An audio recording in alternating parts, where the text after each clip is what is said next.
What's up, guys? My name is Joseph, and today I'm introducing a brand new series to the channel called In Theaters Now. This series has a couple of functions, all of which tie into the ethos of this channel. For one, through this series, I hope to educate my viewers on the movies that are in theaters now, and hopefully encourage y'all to visit the theater and support this incredible art form. I truly believe that movies, and really all art, are fantastic ways to learn more about ourselves or the world we live in, to grow our critical thinking skills and emotional intelligence, and to nurture our innate sense of wonder and creativity. I also believe we play a very active role in shaping our cultural moment, and if we aren't tuned in to the creations happening all around us, then we're doing a disservice to ourselves and to the future. If you don't engage, how can you contribute? That said, I sympathize with the sentiment that theaters have become less accessible. Ticket prices have skyrocketed, but that ties into the next function of this series. Through these episodes, I hope to act as your guide through the world of films that are in theaters now. I understand that not everyone has the time, or the money, or even the interest to see each new slate of films that are released into theaters every weekend. But that's where I come in. It is a genuine passion of mine to watch and to form opinions on as many new releases as I possibly can. And through this series, I promise to help you filter through all the noise, to narrow down all the best and buzziest films, and to present you with just one or two new releases from every month that I can all but guarantee will be worth your time and money. Additionally, most theaters do feature weekly deals or membership programs where every single week you can get discounted ticket prices or even see an unlimited number of movies for a flat rate every month. These can really help with the price of attending the theater if it's something that you want to do. Real quick, before I explain the way this new series will work, please like and subscribe. It goes such a long way in helping out the channel. And please let me know in the comments below if there are any movies either currently in theaters or coming out soon that you would like me to break down for you in a future episode. Now, the way this series will work is by evaluating a batch of new films in theaters now, scoring them across a number of categories, and then by the end of each episode, declaring a winner based on the total number of points. I've never been the most technically minded when it comes to filmmaking or film watching, so these categories largely encompass the story side of films. And these categories are plot, both in theory and in execution, characterizations, acting, the edit, the messaging, both in theory and execution, and then a bonus category where I can basically assign extra points for whatever reason I may want to. Without further ado, it's time to introduce the films for the very first episode of In Theaters Now. And the films are Black Bag and Death of a Unicorn. Black Bag is a romantic spy drama centered on the secretive relationship between Michael Fassbender's George and Cate Blanchett's Catherine, directed by Steven Soderbergh of the Ocean series and written by David Koepp of Spider-Man, Jurassic Park, Mission Impossible, and more. Death of a Unicorn is a comedic monster flick with a star-studded cast, which satirizes the rich and powerful, specifically those in the pharmaceutical sector. It is the screenwriting and directorial debut of Alex Sharfman. Very, very light spoiler warning for both films going forward. Now, our first category, plot, is split up into two subcategories, theory and execution. The reason behind this is because even if a film doesn't execute on its plot well, I still want to award an original or interesting idea, as I believe that it's important to find inspiration from everywhere and not just from the masterpieces. For this category, we'll start with Black Bag. In theory, Black Bag has an excellent concept, exploring what makes relationships healthy or damaged, but by using the backdrop of a secretive spy organization to explore these ideas from an extreme lens. In any relationship, there can be issues of trust, honesty, even excitement. And by placing all of its main characters in a spy organization where you literally have to lie, have to hide the truth, and can't reveal certain information about your whereabouts or about your actions, Black Bag gives us an incredibly exciting and dramatic way to explore these ideas at a heightened level. Luckily, this movie is also excellent in execution, as both the writing and the directing take this concept and elevate it, giving us characters that we care about, twists and turns that keep us guessing what characters are really thinking, and some wonderfully intense and awkward dinner conversations. For both the theory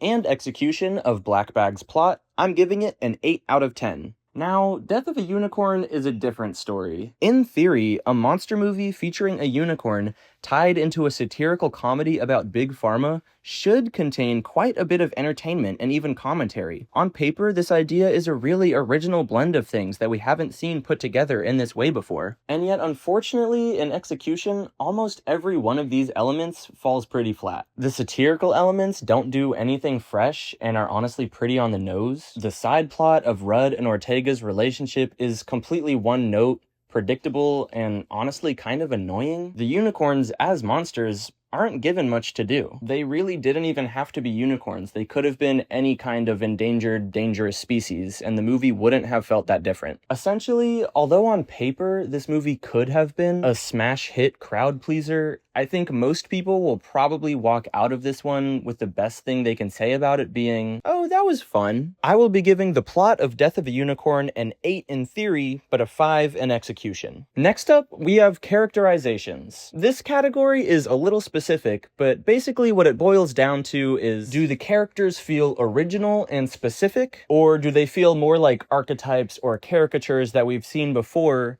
that serve more as plot devices to move the story along than as actual people? We'll start with Death of a Unicorn for this one, and again, unfortunately, this movie was not very well written. Not a single one of these characters display any kind of arc or purpose or behavior that we haven't seen a million times before. Paul Rudd is an anxious, distant dad with a heart of gold, and Jenna Ortega is typecast as Jenna Ortega once again. But their relationship feels completely fake and unbelievable, to the point where their heartfelt and dramatic moments were genuinely cringe-inducing because I felt bad for the actors. The wealthy characters say blatantly evil and ignorant things, but similarly have no depth. Ironically, this side character seems like probably the most genuine person in the movie. For characterizations, I'm giving Death of a Unicorn a 4. Black Bag, on the other hand, revels in making its characters as specific as possible. George is layered, coming off as confident in his abilities, but underwhelming or shy in terms of his social prowess. And yet, he can be absolutely terrifying and dominant when he knows he needs to be. Catherine is somewhat distant and a bit protective or defensive, and you spend a lot of the movie questioning her, yet still wanting to believe in her. Every supporting character has distinct personality traits as well, whether it's trying to mask the effects of their past traumas, whether it's self-sabotaging, whether it's their specific morality, and none of these traits come off as plot devices. For characterizations, Black Bag gets an 8 out of 10 once again. Next up is acting, which might seem a bit confusing to count separately from characterization, but here's the difference. Characterization comes down to the writing and the script, but acting gives the actor more credit or more blame for how their character actually comes off in a movie. I'll start with Death of a Unicorn to explain. Although Will Poulter's characterization is largely base level and pretty uninspired, Poulter himself manages to bring an elevated sense of wit,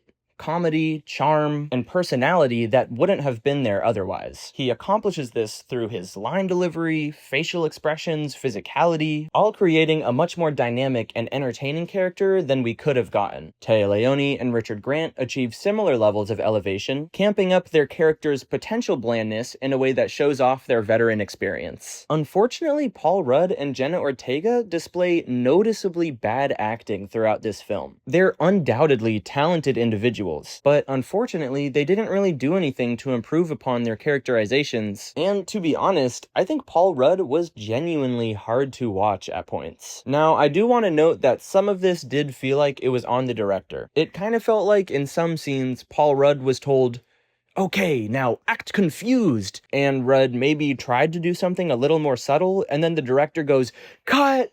Paul, if you don't stumble over your words and audibly say, what? How is the audience going to know you're confused? It just felt very amateur and unnatural. That said, overall, I did enjoy some of the acting, so I'm going to give this a 6 out of 10, mostly because I love Will Poulter. Black Bag, I don't have much to say. It's just excellent acting all around. It elevates the source material, it adds idiosyncrasies that only those specific actors could have brought. Once again, a pretty easy 8 out of 10. Now, the edit is a bit of a loose category. Of course, it deals with how well the film is edited in terms of pacing, sequences, clarity, etc. But this category is also somewhat subjective in the sense that it is largely based on how I felt while watching the movie. Starting with Black Bag, this felt like a very easy watch. I was never bored. and I felt like things progressed in a rewarding and technically sound way. That said, I did get a little bit confused at parts. I don't necessarily know if counting this as a part of the edit category is the most accurate thing to do, but somewhere around the middle of the movie, I realized that I was not going to be able to piece this all together on my own,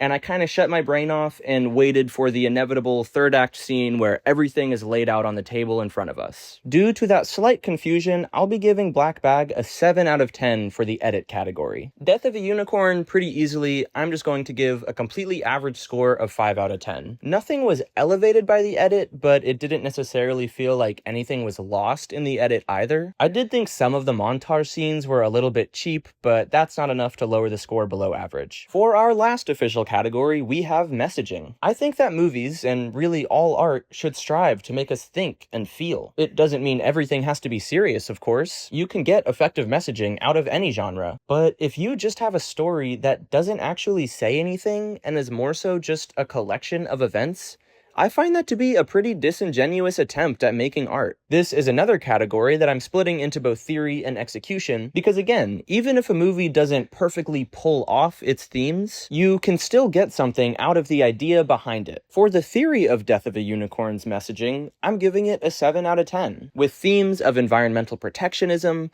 highlighting the dangers of greed and ignorance, and even the way that traumatic events can cause distance and space between people who love each other very much. This film had quite a lot of important ideas that it was trying to relay. In execution, not only were these ideas not elevated, I don't even think they came across effectively. The environmental and eat the rich ideas are done fine, especially considering that this is just a satirical comedy, but the whole side plot of Rudd and Ortega's relationship falls completely flat and is genuinely so annoying and so predictable that it made me disconnect from the idea overall. For execution, this movie gets a 4 out of 10 for messaging. Black Bag's messaging, in theory, is very interesting and specific. Without getting too heavy into spoilers, the thesis this movie speaks on is essentially what makes a healthy, lasting relationship. But again, it uses the specificities of its characters being spies to explore these ideas in new and dramatic ways. Fortunately, in execution, these themes also land. And by the end of the movie, I felt like I genuinely walked away with an idea about relationships that I hadn't had before. For this reason, Black Bag gets an 8 out of 10 once again for both theory and execution. Finally, we have the bonus category. For this episode, I won't be giving either film any extra points, mostly because this is already such a one-sided battle to begin with. After scoring these films through every category and combining the points, we have a very clear winner in Black Bag.